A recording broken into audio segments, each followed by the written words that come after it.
నమస్కారం శ్రీధర్ సార్. నమస్తే అండి. సరే, ఎన్టీపీసీ నోటిఫికేషన్ ఎప్పుడు ఉండే అవకాశం ఉండొచ్చు అంటారు?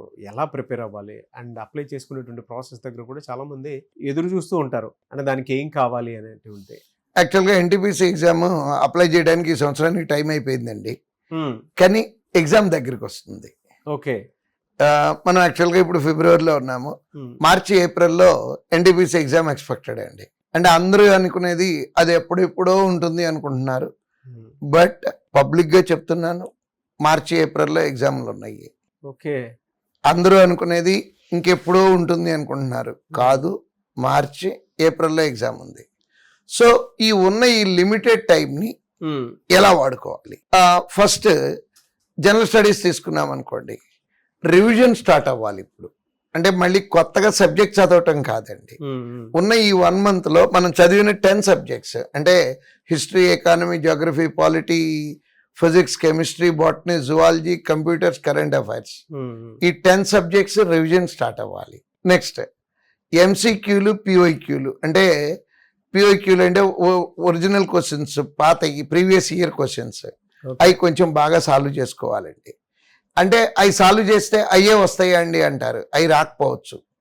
You will get to know the pulse of the paper setter. అంటే పేపర్ ఇచ్చేవాడి యొక్క పల్స్ దొరుకుతుందండి దాంట్లో పిఓక్యూలో. అంటే అడిగే విధానం ఎట్లా ఉంటుంది. ఫర్ ఎగ్జాంపుల్ బ్యాంక్ ఎగ్జామ్స్ తీసుకుంటే టెర్మినాలజీ ఒకలాగా ఉంటుంది, రైల్వే ఎగ్జామ్లో టెర్మినాలజీ ఒకలాగా ఉంటుంది. నెక్స్ట్ ఎస్ఎస్సి తీసుకుంటే టెర్మినాలజీ ఒకలాగా ఉంటుంది. అంటే ఇంకా బాగా చెప్పుకోవాలంటే ఒకే మాట తెలంగాణ వాళ్ళు అయితే ఒకలాగా మాట్లాడతారు, ఆంధ్ర వాళ్ళు ఒకలాగా మాట్లాడినట్టు భాషలు వేరున్నాయండి. ఆ భాషలు తెలుసుకోవటానికి పిఓక్యూలు చేయాలి, ప్రీవియస్ ఇయర్ క్వశ్చన్స్. సో పిఓక్యూలు చేస్తూ మోడల్ టెస్ట్లు అండి. మోడల్ టెస్ట్ ఎలా ఇంపార్టెంట్ అంటే టైం మెయింటెనెన్స్తో పాటు అసలు అక్కడ కూర్చొని సిస్టమ్ ముందు ఎగ్జామ్. పిల్లలు యాక్చువల్గా ఎక్కువ మంది చేస్తున్న తప్పు ఏంటంటేనండి, అందరి దగ్గర మొబైల్ ఉంది, మోడల్ టెస్ట్ మొబైల్లో రాస్తున్నారండి. సో మోడల్ టెస్ట్ మొబైల్లో రాయటం వలన వచ్చే నష్టం ఏంటంటే, ఇప్పుడు ఇలానే తీసుకొని ఇలా ఇలా ఇలా అనుకుంటూ రాస్తున్నారు. రేపు ఎగ్జామ్ ఇలా ఇలా కాదు కదండి అనేది. మానిటర్ ఉంటుంది, మౌస్ ఉంటుంది, మౌస్తో ఇలా కదా రాసేది, ఆ అలవాటు రాదండి. సో అందుకని మోడల్ టెస్ట్లు వీలున్నన్ని ఎక్కువ రాసుకుంటూ వాటిల్ని రాని బిట్లు ఏమైతే ఉన్నాయో వాటిల్ని మళ్ళీ ఒకసారి జాగ్రత్తగా వాళ్ళకి అవకాశం ఉన్న మెంటార్ దగ్గర తెలుసుకుంటూ వీలున్నన్ని ఎక్కువ టెస్టులు రాసి ఎన్టీపీసీ ఎగ్జామ్లో సక్సెస్ అవడానికి ఛాన్సెస్ ఉంటాయండి. నెక్స్ట్ ఇంకోటి ఏంటంటే, ఇంతకు ముందు కన్నా ఈ మధ్య కట్ ఆఫ్ మార్కులు పెరుగుతున్నాయండి. కారణం ఏంటంటే సీరియస్గా చదివేవాళ్ళు పెరుగుతున్నారు. అంటే ఇంతకుముందు రైల్వే ఎగ్జామ్స్ అంటే 5 ఏళ్లకు ఒకసారి నోటిఫికేషన్లు వచ్చి అలా గాలివాటంగా చదివేవాళ్ళు. బట్ ఇప్పుడు కన్సిస్టెన్సీ ఉంది నోటిఫికేషన్స్లో. ఆ కన్సిస్టెన్సీ మూలాన ఎక్కువ మంది నమ్మకంగా చదువుతున్నారండి. సో నమ్మకంగా చదివి ఎగ్జామ్ సీరియస్ ఆస్పిరెంట్స్ ఎప్పుడైతే పెరుగుతారో అప్పుడు కట్ ఆఫ్ మార్కులు పెరిగిపోతాయండి. అందుకని లాస్ట్ ఇయర్ కట్ ఆఫ్లు చూసుకొని ఇంకో 3-4 మార్కులు ఎక్కువ ఉండేటట్టే అవకాశం ఉంటుంది అనుకుంటూ అది టార్గెట్గా పెట్టుకొని ప్రిపేర్ అవ్వాలండి. అంటే మీరు యాక్చువల్గా ఒక జోన్కి అప్లై చేస్తుంటారు. ఫర్ ఎగ్జాంపుల్ సికింద్రాబాద్ జోన్కి అప్లై చేశారు, ఈ బిలాంగ్స్ టు సమ్ కేటగిరీ.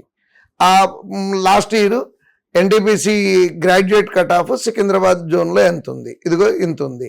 ఇప్పుడు మనం ఎగ్జామ్స్ రాస్తుంటే మనకి ఎన్ని మార్కులు వస్తున్నాయి, మనం ఇంకా అక్కడికి రీచ్ అవ్వాలంటే టార్గెట్ ఏంటి, ఇది ఏ సబ్జెక్ట్లో పెంచుకోవాలి, ఇలా వాళ్ళని వాళ్ళు ఎనలైజ్ చేసుకుంటూ ఆ మార్కులు పెంచుకుంటూ వెళ్ళే అవకాశం ఉంది. టైం కూడా ఉందండి, ఎందుకంటే ఆల్మోస్ట్ 1.5 months 2 months టైం ఉంది. కాబట్టి ఈ టైంలో so many changes can be made అండి. సో అంటే ఈ ప్యాటర్న్ ఈసారి ఏ విధంగా ఉండే అవకాశం ఉంటుంది సార్?